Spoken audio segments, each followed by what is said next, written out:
The quiet morning that changed everything. The morning sun was soft that day. The streets of Chennai were alive with the sound of traffic, the chatter of shopkeepers, and the smell of fresh flowers from roadside stalls. Lakhmi Pichai walked beside her husband, Sundar Pichai. She wore a simple sari, nothing too heavy, and her calm face showed both grace and humility. Sundar, though the CEO of one of the world's biggest companies, still looked like the same thoughtful boy who had once walked these very streets during his childhood.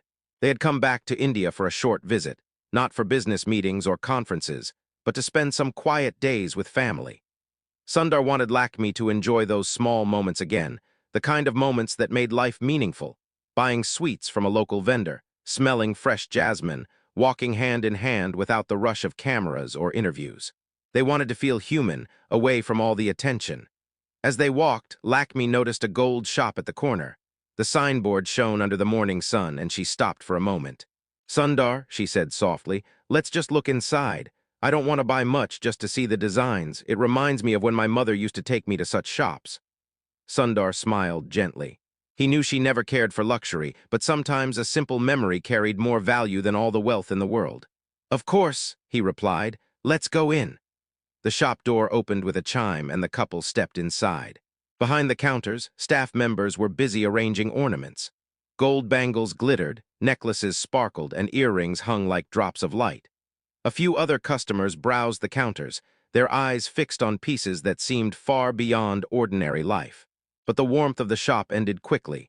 One of the attendants looked at Lakhmi, scanned her plain sari, the absence of heavy jewelry, and frowned slightly. His tone was sharp, though polite on the surface. "Yes, madam. This section is for premium customers. May I suggest you check the simpler pieces in the back?" Lakhmi felt the sting of his words. It was not the first time she had faced such judgment.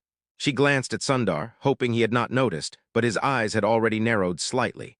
He said nothing at first, allowing the moment to unfold, but deep within something stirred. The attendant continued, speaking louder now, as if to remind everyone in the shop who was worth attention. "These designs are not for everyone. Perhaps you would like something more affordable." The words cut through the air. Other customers turned, some with pity, others with curiosity. Lakhmi's face burned. She wanted to walk out quietly to avoid further embarrassment, but Sundar placed a hand on her shoulder. His touch was steady, calm, but firm. Sundar finally spoke, his voice soft yet filled with a power that made the room go still. "We only came to see. My wife wanted to look at the designs. Is that not allowed here?" His words were simple, but they carried weight. The attendant shifted uncomfortably, not recognizing who stood before him. To him, they were just another middle-class couple who perhaps could not afford what the shop displayed. Sundar guided Lakhmi toward the counter anyway, ignoring the cold glances. "Show us that one," he said, pointing at a necklace that shimmered like sunlight on water. The attendant hesitated, then reluctantly brought it forward, still wearing a forced smile. As Lakhmi touched the piece, her eyes glistened, not because of the gold, but because Sundar had refused to let her dignity be pushed aside. He stood with her, not above her, and that gave her strength. In that silent moment, something bigger was happening. A man known across the globe for leading one of the most powerful companies had revealed what true respect meant. Not in boardrooms, not in speeches, but in a small gold shop where his wife's worth was questioned. The other customers watched closely now, sensing something unusual. Kindness, quiet dignity, and strength had filled the space where pride and arrogance once stood. What Sundar did not know was that word of this incident would soon travel far, and it would reach the ears of Narendra Modi, the Prime Minister of India. When he heard what happened, he would not just think of it as a small story about a gold shop.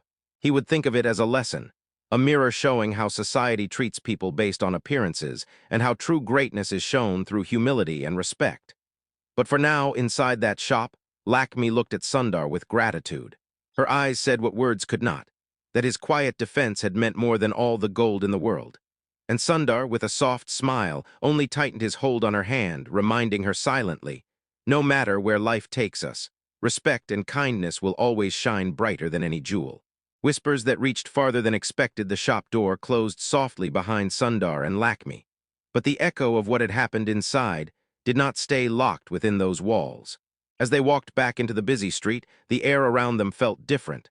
Lakhmi tried to smile, not wanting Sundar to see the sadness still hidden in her heart, but he noticed. He always noticed. "You are hurt," he said gently, "but do not carry their words with you. You are worth more than all the gold they guard in that shop." Lakhmi nodded, but silence hung between them for a few moments. She was not sad for herself alone. She thought of countless women who walked into shops like that, judged not by their character or dignity, but by the clothes they wore or the wealth they showed. She wondered how many left quietly, carrying that invisible wound.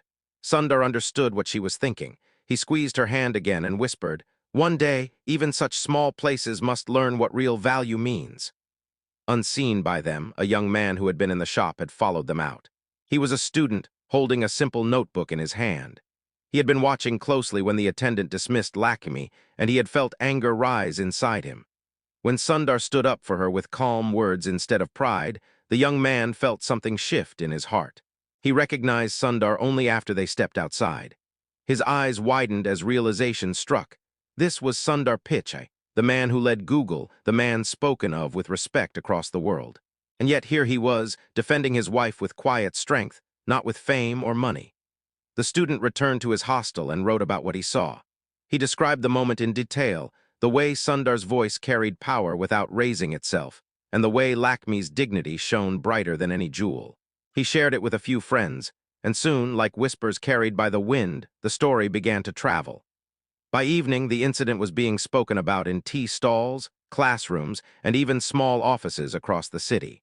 Many people added their own reflections, some saying, "This is what respect looks like," others saying, "We must stop judging people by their appearance." The next morning, a local journalist picked it up. She had always looked for stories that revealed deeper truths of society, stories that were more than headlines.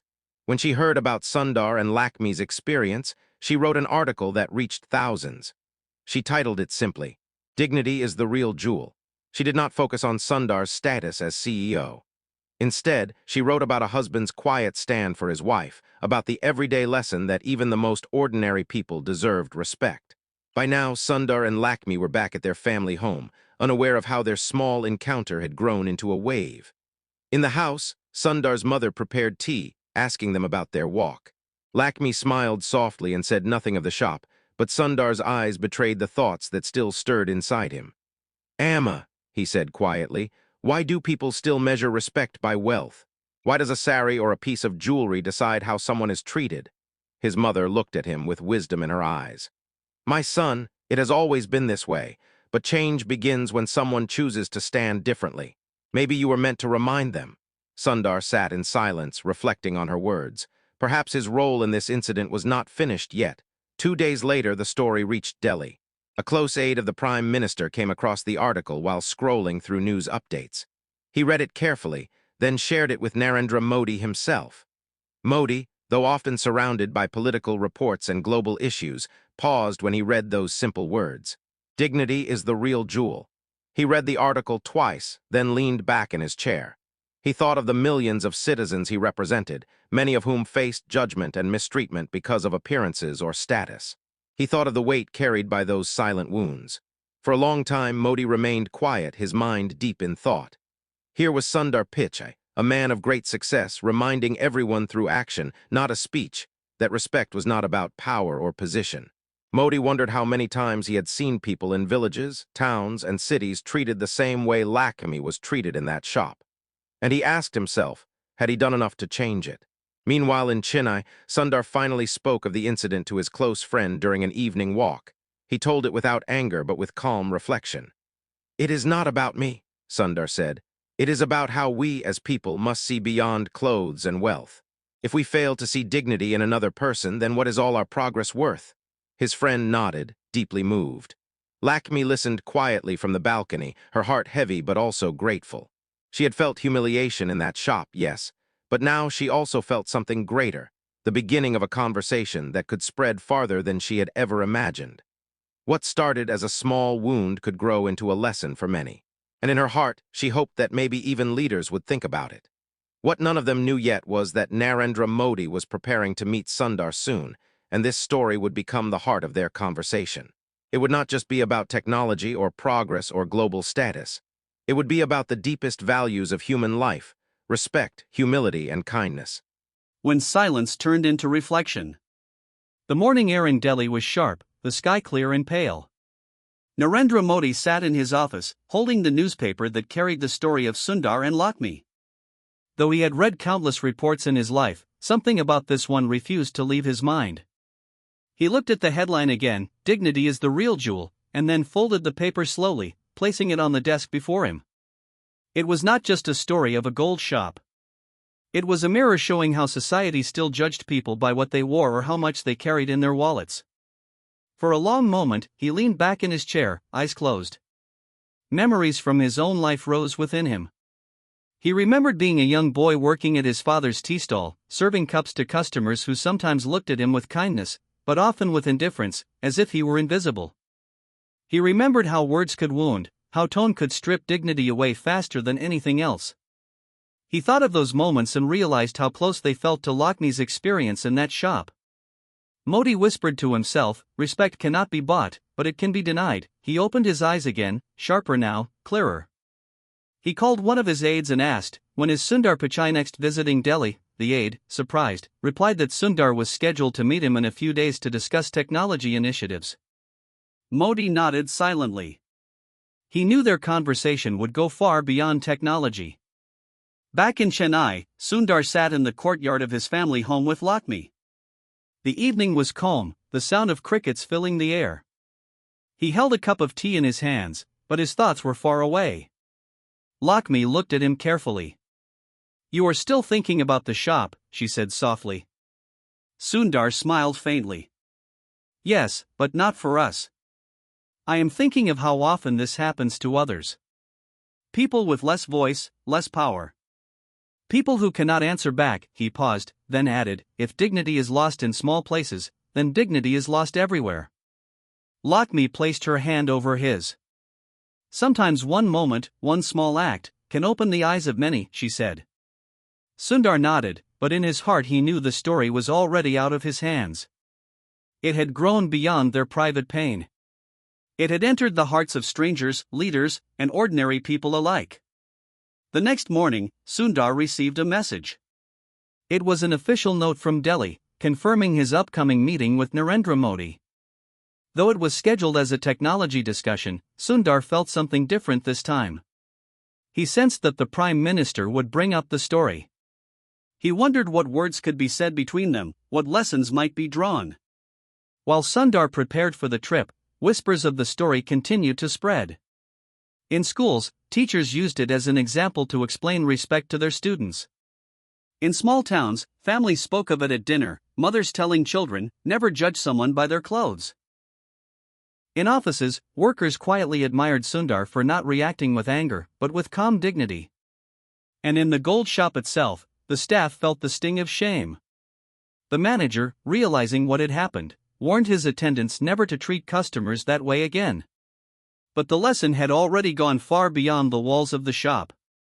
When Sundar and Lakhmi finally boarded their flight to Delhi, Lakhmi felt nervous. She had never been at the center of such attention. "Will this be too much?" she asked quietly. Sundar smiled, his calmness like a shield. "We did not create this moment, Lakhmi. It came to us. Now it must be carried forward. We only have to stand by what we believe." His words gave her strength, and she leaned against the window, watching the clouds drift below them. Delhi greeted them with its usual rush of cars and flashing lights, but this visit carried a weight unlike before. The official car took them to their residence for the night. Sundar sat silently during the ride, his mind replaying the incident again and again. He knew that in a few hours, he would sit across from the Prime Minister of India. And he wondered, how does one explain the power of a quiet moment? How does one describe that respect is not a matter of luxury, but of humanity? In another corner of the city, Modi sat with his advisors, but his mind kept returning to the same thought. He had met countless world leaders, business icons, and visionaries. Yet what struck him most about Sundar now was not his success, but his humility. Modi asked himself, in this world chasing power and wealth, how many still pause to defend dignity in silence? He decided that when he met Sundar, he would not start with policy, or economics, or technology. He would start with that story. Because sometimes the deepest lessons are not in great speeches, but in the simplest acts.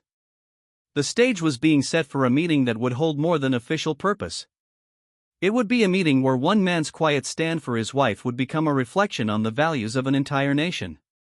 And deep inside, both Sundar and Modi knew this was not just about them. It was about the kind of respect India must learn to give every single citizen. The meeting that was more than official. The sun rose over Delhi with a golden haze. The city was already alive, the sound of horns and voices filling the streets. But inside the Prime Minister's office, there was a sense of quiet expectation. Narendra Modi sat at the head of a polished table, his hands folded, his expression calm but thoughtful. He had been through countless meetings with business leaders, but this one felt different. He was not preparing just for technology discussions. He was preparing to speak about something deeper, something that had touched his own heart. When Sundar entered the building, accompanied by Lakhmi, the air seemed to change. The staff greeted him with respect, but Sundar remained humble, bowing slightly, his smile soft. Lakhmi walked beside him quietly, her presence gentle yet steady. She had insisted on coming, though she was nervous. Sundar had told her, "You are part of this story, so you must also be part of this moment." As they stepped into the meeting room, Modi rose to greet them. His eyes lingered on Lakhmi for a moment, as if silently acknowledging the pain she had endured and the strength with which she had carried it. "Welcome," he said, his voice warm, "both of you." Sundar returned the greeting politely, but there was something deeper in his tone, a sincerity that went beyond formality. They all sat down, and for a moment, silence filled the room. Modi broke it with a question that no one expected. "Sundar," he said slowly, "I read something recently. Something not from Silicon Valley, not from a boardroom, but from a gold shop in Chennai." His eyes searched Sundar's face. "Tell me, is it true?" The room grew still. Sundar glanced at Lakhmi, who lowered her eyes. Then he looked back at Modi. "Yes," he said softly, "it is true." Modi leaned forward, his voice low but intense. "You are one of the most powerful men in the world. Yet you stood quietly in a small shop, defending your wife's dignity, not with anger but with respect. Tell me, Sundar, what gave you the strength to respond that way?" Sundar thought for a moment, his hands resting calmly on the table. "Prime Minister Ji," he said gently, "strength does not always come from power. It comes from values. My wife was not respected, and in that moment, I only remembered what my parents taught me, that respect is not about wealth, not about clothes, but about seeing the human being in front of you. If we lose that, then no achievement matters." Lakhmi felt tears touch her eyes as she listened. She had heard Sundar speak at global conferences, addressing thousands, but his words here were different. They were not about data or technology. They were about the heart. Modi nodded slowly. His face showed no surprise, only deep reflection. "Your words remind me of my own childhood," he admitted. "When I worked at my father's tea stall, many people looked at me as if I was less. I know how heavy that feeling can be. I see it still, in the eyes of the poor, in the eyes of those who are ignored." He paused, then added, "Your story is a reminder. Even the smallest act can teach us more than the biggest speeches." The weight of his words settled over the room. Sundar listened carefully, his expression respectful. Lakhmi felt the moment grow larger than the three of them. It was no longer about a single shop. It was about the values of a nation, about the invisible wounds carried by millions. Suddenly, Modi leaned back and asked something unexpected. "Sundar, if you could tell this country one lesson from that moment, what would it be?" Sundar took a deep breath. His voice was calm, but his words carried the kind of power that does not fade. "I would tell them this: never measure a person by what they wear or what they own. Measure them by their dignity, by their kindness, by how they treat others. Because that is the true jewel. And that is what India must carry into the future." Modi looked at him for a long time, his eyes deep in thought. It was not often that he sat in silence, but now he did.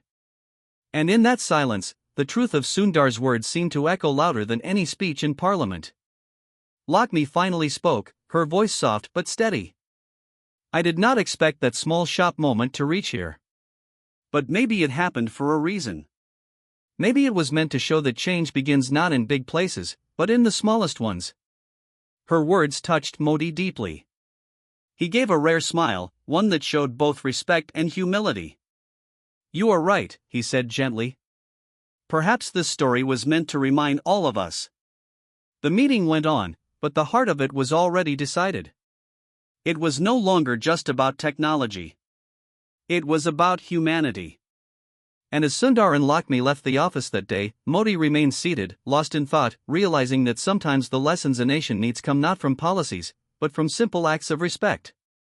When the story touched millions, the news of Sundar's meeting with the Prime Minister spread quickly. At first, it was only a small whisper in political circles, but soon newspapers and television channels began to speak of it. What surprised many was not that Sundar Pichai had met Narendra Modi, that was expected. What caught attention was what they had spoken about. Instead of only technology and innovation, they had spoken about dignity, humility, and respect. Journalists picked up the story and repeated the phrase again and again: "Dignity is the real jewel." It appeared on magazine covers, in headlines, and across social media. Millions of people shared the line, each adding their own reflection. Some wrote, "This reminds me of when I was looked down on in a shop." Others said, "This is why we must teach children to respect everyone, not just the rich." Lakhmi watched this unfold with mixed feelings. She never wanted to be in the center of attention. She had lived a quiet life, standing behind Sundar with steady support, not seeking the spotlight. Yet here she was, her moment of humiliation turned into a lesson for an entire nation. One evening she told Sundar, "I feel strange. I do not like that people know my pain, but if it can help someone else, then maybe it was worth it." Sundar placed his hand over hers and said gently, "Sometimes our pain becomes someone else's strength. You carried this moment with grace. That is what people are seeing." As days passed, more people began to act. In schools, teachers used the story as a way to talk about equality and respect. Children listened, their young minds absorbing the idea that no one should be judged by wealth or clothes. In villages, elders spoke of it at gatherings, saying, "If a man as powerful as Sundar Pichai can defend dignity, then we too must practice it in our daily lives." But not everyone welcomed the story. Some criticized it, saying it was exaggerated, or that it was being used for politics. Shop owners in other cities felt nervous, worried that customers might begin questioning their behavior. The gold shop in Chennai faced sharp criticism, and though the management apologized, many people still remembered their mistake. One night, Sundar received a message from a student. The same young man who had first written about the incident had now sent him a letter. It read, "Sir, that day in the shop changed how I see the world. I realized respect is not about fear, or status, or money. It is about humanity. I want to live with that lesson always." Sundar read the message aloud to Lakhmi, and she felt her eyes fill with tears again, this time, not of pain, but of quiet pride. In Delhi, Modi too was still reflecting. During one of his speeches, without naming anyone, he told the audience, "Our nation will grow not just by technology, not just by progress, but by respect.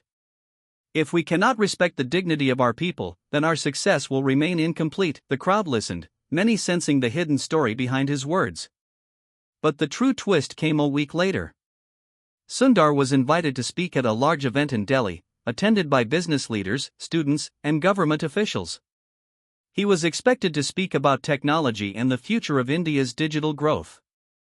Instead, when he stepped on stage, he began with something else. His voice was calm, his presence steady. "Today I stand before you not only as a CEO, but as a husband, as a son, as someone who remembers what it feels like to be judged for appearances. I want to tell you that the greatest achievement we can have is not wealth or power, but respect for one another." The hall grew silent, every ear tuned to his words. True progress begins when dignity becomes our foundation. This is not just about one shop, or one family. It is about every citizen who has ever felt invisible. The audience erupted in applause, some with tears in their eyes. Students wrote down his words. Leaders nodded in agreement. And as the cameras rolled, millions watched from their homes, hearts touched by a truth so simple, yet so rare to hear. But while the nation celebrated his words, the story was not over. Because in the quiet corners of society, there were still many who lived without dignity, who struggled daily with invisible wounds. And Sundar knew that this moment was only the beginning of a larger journey, a journey to remind people that humility and respect must walk beside progress, resistance, and realization. The speech Sundar gave in Delhi spread like fire across the country. His words were replayed on television, quoted in newspapers, and shared endlessly online. Many people praised him, saying it was rare for someone in his position to speak with such humility. Others, however, were not as welcoming. Some critics argued that Sundar's story was too simple to matter. India faces larger issues, they said. Why are we focusing on one incident in a gold shop? Others claimed that the story was being used to create unnecessary shame for businesses. The Gold Traders Association even released a statement saying, "Customers and shopkeepers must both show respect." Their words carried a defensive tone, but everyone knew what had triggered it. Sundar read these criticisms with calm eyes. He did not reply with anger, nor did he defend himself in long interviews. Instead, he said simply, "This is not about blaming one shop. This is about reminding all of us." His quiet dignity in response only added to the weight of his message. But the resistance grew sharper when a wealthy businessman publicly dismissed the story. At a large gathering, he said, "If people want respect, they must first look successful. This is how society works. It cannot be changed." His words shocked many, and within hours, videos of his speech spread online. Debates broke out.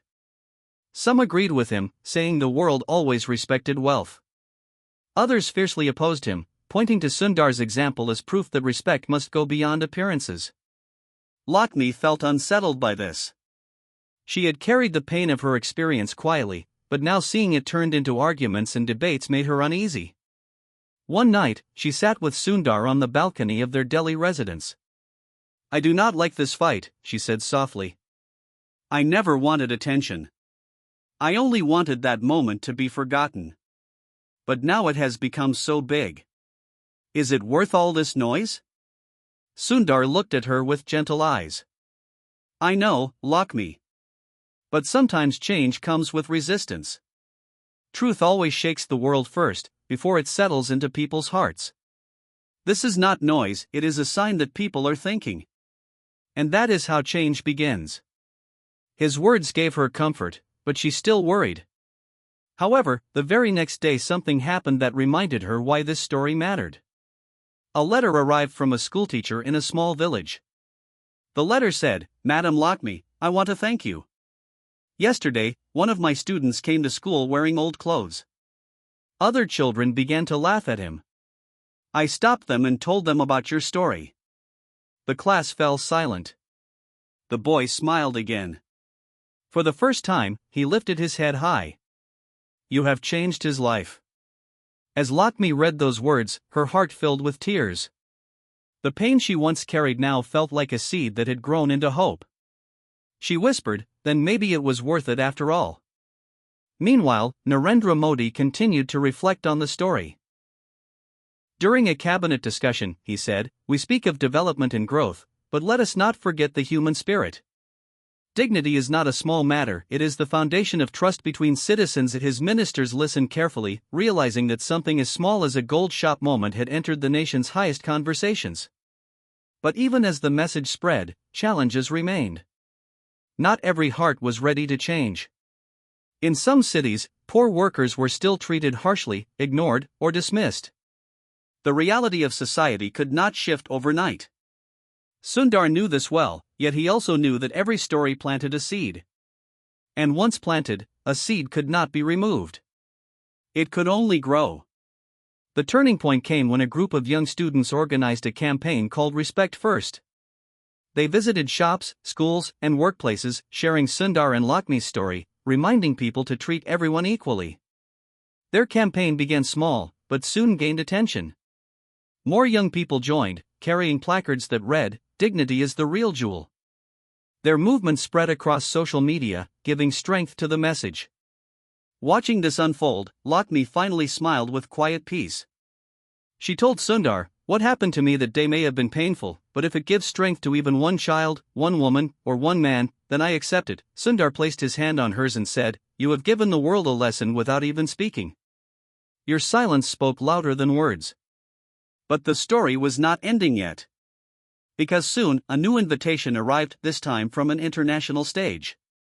Leaders from different countries wanted Sundar to share the story, not as a CEO, but as a man who reminded the world of respect.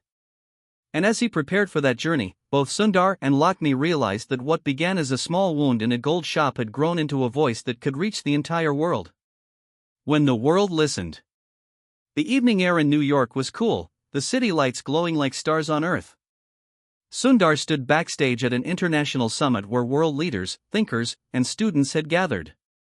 The hall was grand, filled with people from every continent, yet the atmosphere was expectant, as if everyone sensed something important was about to be shared. The organizers had introduced him not only as the CEO of Google, but as a voice that reminds us of the value of human dignity. Sundar felt the weight of those words, but he did not let it overwhelm him. Instead, he closed his eyes for a moment and thought of Lakhmi, who sat quietly in the audience, her hands folded, her eyes steady. He remembered the small gold shop in Chennai, the sharp words of the attendant, and the way his wife's dignity had been challenged. Everything had begun. When he walked onto the stage, the hall erupted in applause, but Sundar raised his hand gently, signaling for silence. His voice, calm yet strong, carried across the vast room. "I am here today not to speak only about technology, but about something greater," he began. "We live in a world where we build machines that can think, tools that can change lives, and networks that connect billions. But what use is all of this if we forget the simplest truth? That every human being deserves respect." The room grew silent, the kind of silence where every heartbeat feels louder. He continued, "Recently, my wife and I walked into a small shop in India. There she was judged not by her heart, not by her dignity, but by her appearance. It was a painful moment, but it reminded me of something powerful. Respect is not about wealth. Respect is not about status. Respect is the jewel we all carry, and when we deny it to others, we lose our own." Lakhmi listened, her heart swelling with emotion. She never imagined that her moment of humiliation would one day become a lesson shared before the world. Sundar paused, his eyes scanning the faces before him. "I stand here to tell you, progress is not measured only by what we build, but by how we treat the people beside us. Technology without respect will only build walls, but respect, even without wealth, can build bridges that last forever." As his words settled over the hall, the audience rose in a standing ovation. Leaders clapped, students cheered, and some wiped quiet tears. Cameras flashed, but more powerful than the lights were the hearts that had been touched. After the speech, Narendra Modi, who had joined the summit virtually, gave his own short reflection. He said, "The world is reminded today that dignity must be our foundation. India has always taught that humanity is greater than pride. Sundar has his words echoed across the screens, adding weight to the moment. Backstage, Lakhmi met Sundar with tears in her eyes. "You spoke for all of us who were silent," she whispered. Sundar shook his head softly. "No, Lakhmi. It was your silence that gave me strength. It was your dignity that carried this story. I only..." As they walked out together into the cool night, they felt lighter. Not because the world now admired them, but because a wound had been transformed into a lesson that touched millions. And in that moment, Sundar thought quietly to himself, "Sometimes the smallest places, like a gold shop, carry the biggest lessons. Sometimes the quietest voices, like Lakhmi's silence, speak the loudest truths. And sometimes one act of kindness, one act of respect is enough to change not just a person, not just a city, but the entire world."